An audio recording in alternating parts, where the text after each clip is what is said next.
안녕하세요. 테슬라를 전하는 태전남 데이빗입니다. 오늘부터 금요일까지 개최되는 세계 경제정책 심포지엄이 시작되었습니다. 잭슨홀 미팅이라 불리는 이 심포지엄은 매년 미국 와이오밍주 잭슨홀이라는 도시에서 개최됩니다. 이곳은 옐로우스톤 국립공원에서 멀지 않은 곳이고 아주 조용하고 한적한 시골 휴양지입니다. 잭슨홀은 자연 풍경이 아름다운 몬타나, 그리고 몰몬교의 본산지인 유타, 그 다음에 광활한 자연을 품고 있는 와이오밍, 그리고 감자가 유명한 아이다호와 접해 있는 위치에 있습니다. 잭슨홀 미팅에서는 미국 연방준비제도의 최고 간부들과 세계 주요 중앙은행 총재, 경제학자들이 참석합니다. 이 회의는 매년 세계 경제정책과 통화정책에 대한 논의를 위해 개최되며 참석자 수는 상당히 많습니다. 정확한 참석자 수는 매년 다를 수 있지만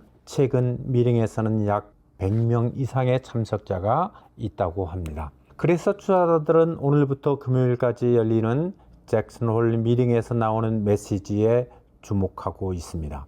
연방준비제도의 연방공개시장위원회 회의처럼 이 심포지엄에서 어떤 정책 결정이 이루어지는 것은 아니지만, 그러나 이 회의를 통해서 연준의 향후 통화정책 방향에 대한 힌트를 얻을 수 있기 때문에 온 시선이 지금 이곳을 향하고 있습니다. 잭슨홀 미팅의 메인 이벤트는 연준 의장의 기조연설입니다. 파월 의장은 2018년부터 잭슨홀 미팅에서 여러 메시지를 전달해 왔습니다. 특히 2021년도에는 코로나 시대의 통화정책이란 주제로 연설하면서 인플레이션은 일시적 현상이니 기준금리를 서둘러 올릴 필요가 없다고 강조했습니다. 그러나 이 같은 잘못된 판단 후인 2022년 3월부터 전례 없이 빠른 속도로 기준금리를 끌어올려 잭슨홀 메시지는 공연불이 되었고, 끝내 인플레이션을 잡지 못하고 세계 경제가 고금리 시대로 접어들게 한 것입니다. 저는 정책 결정자의 오판이 이렇게 무서운 것이라는 것을 다시 한번 강조하고 싶습니다. 그러므로 최근 미국에서 실업률이 상승하는 등 제한적인 통화정책이 실물 경제에 영향을 미친다는 평가가 나오고 있으며, 이번 잭슨홀 미팅에서는 연준이 미국 경제의 연착륙, 소프트 랜딩을 위해 앞으로 어떤 통화정책을 조절해 나갈지에 대한 청사진이 되어야 할 것입니다. 그리고 지금 구체적인 금리에 대한 언급이 어떻게 될지에 따라 시장은 변동성을 갖게 될 것입니다.